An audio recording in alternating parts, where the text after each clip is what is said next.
लेकिन आज बड़ी जानकारी आपको देते हैं कि महाराष्ट्र में हुआ क्या। महाराष्ट्र में आज जो कुछ हुआ उसने ये बता दिया कि विपक्षियों की वो इरादे जिसमें वो ये सोचते थे कि 2024 के लिए हम मजबूत होंगे, लेकिन आज तो जमीन निकल गई। क्योंकि आप समझिए क्या क्या हुआ, पहले तो ये समझिए आज महाराष्ट्र में मेट परिसर में शक्ति प्रदर्शन हुआ अजित पवार की तरफ से। तो शरद पवार पहुंचे, वाई चौहान केंद्र जहां उन्होंने बैठक की, जहां सुप्रिया सुले भी मौजूद थी और उनके साथ उनके समर्थक थे।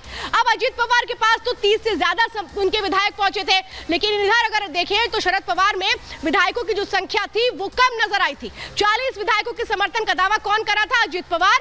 तो संख्या को लेकर के स्थिति साफ नहीं कर पाई शरद पवार गुट। शरद पवार को अध्यक्ष पद से हटा दिया गया। अजित पवार ने बकायदा लेटर लिख दिया, चुनाव आयोग पहुंच गए। इसके बाद जयंत पाटिल उन्होंने भी ईमेल कर दिया।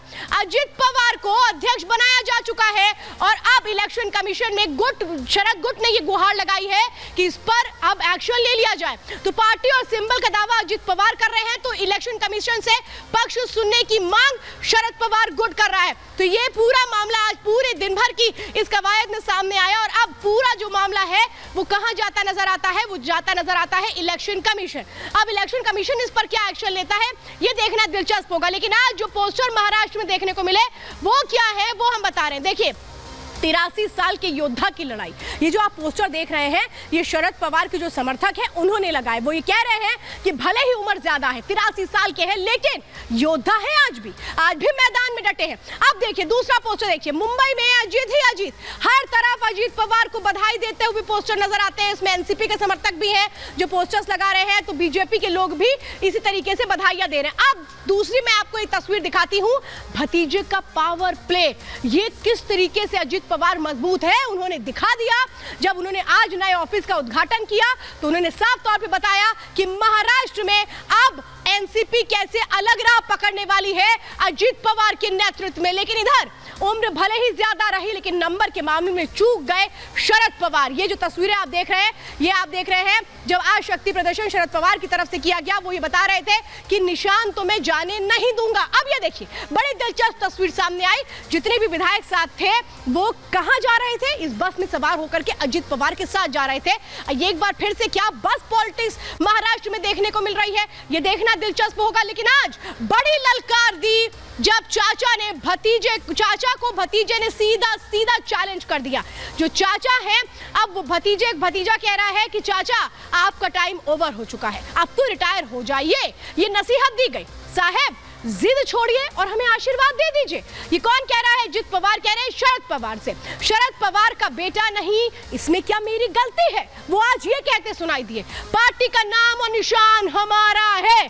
खुला चैलेंज अजित पवार की ओर से शरद पवार को। चाचा ने मुझे बहुत अपमानित किया। जब मंच से अपने समर्थकों को कही गई बात तो उसमें ये सबसे महत्वपूर्ण बात थी, चाचा को मोदी की तारीफ पसंद नहीं है, ये बात तो कही।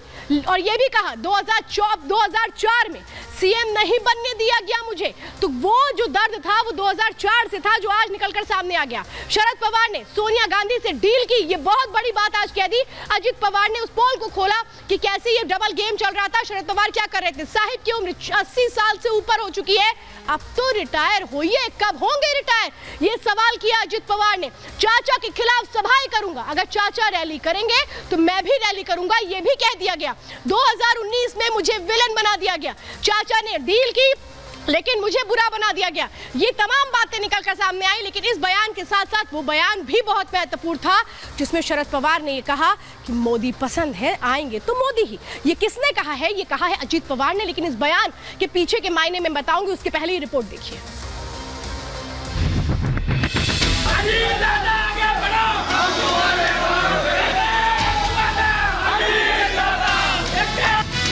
असा कसला हट्ट आहे? तुम्ही आशीर्वाद द्या ना, चुकलं तर सांगा ना अजित तुझं हे चुकलं। आम्ही कुणाच्या पोटी जन्माला आलो नाही, ही चूक आहे आमची। राजस्थान की एक मशहूर कहावत है, कबड्डी में काका क्या करेगा, जो आज महाराष्ट्र में चरितार्थ हो गई। जिस चाचा की उंगली पकड़कर अजित पवार ने सियासत का ककहरा सीखा, आज उसी चाचा की सियासत के दंगल में सबके सामने पोल खोल दी। जो रात सालों से शरद पवार की पूरी दुनिया से छिपाते आ रहे थे, वो एक झटके में भतीजे ने उजागर कर दिए। मौका था मेट परिसर में चाचा के सामने भतीजे के शक्ति प्रदर्शन का। अजीत पवार दावा करने आए थे पार्टी और सिंबल पर, लेकिन पहले मोदी को लेकर चाचा की राय सबके सामने उजागर कर दी। जो शरद पवार चंद रोज पहले विपक्षी एकजुटता से मोदी को हटाने का दावा कर रहे थे, वो अपनी पार्टी को क्या पाठ पढ़ा रहे थे, सबके सामने भतीजे ने बता दिया।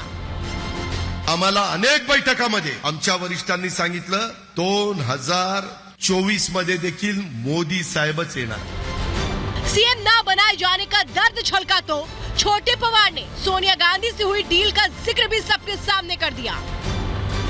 त्याच्यामध्ये सोनियाजींनी विलासरावांना सांगितलं की सगळ्यात जास्त जागा त्यांच्या आलेल्या आहेत, आता आपल्याला त्यांना मुख्यमंत्री पद द्यावं लागेल। उभ्या भारताने बघितलं होतं, संधी आली होती।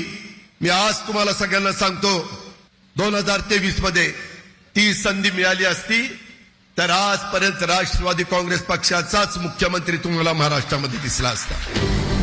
महाराष्ट्र की सियासत में जिसे शरद पवार अपनी गुगली कहते आ रहे थे, उसकी पोल भी भतीजे ने खोल दी। 2019 में बीजेपी से हुई डील को बेनकाब कर दिया।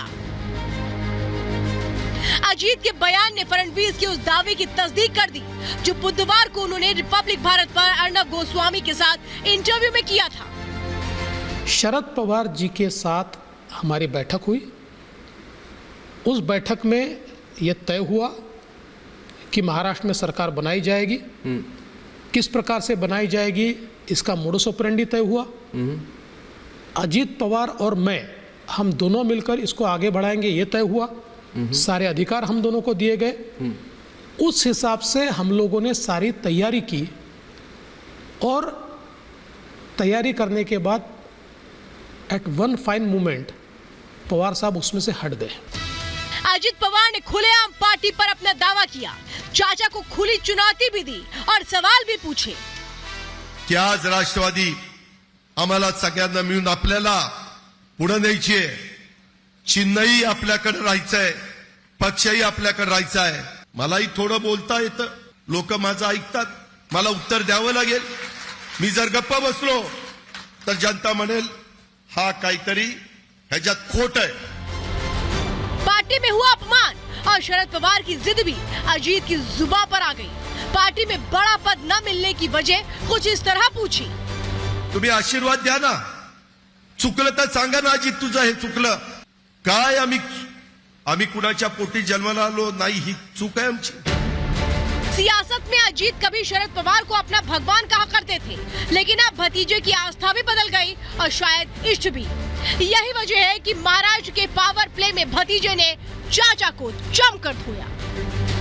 Bureau report, Republic Bharat.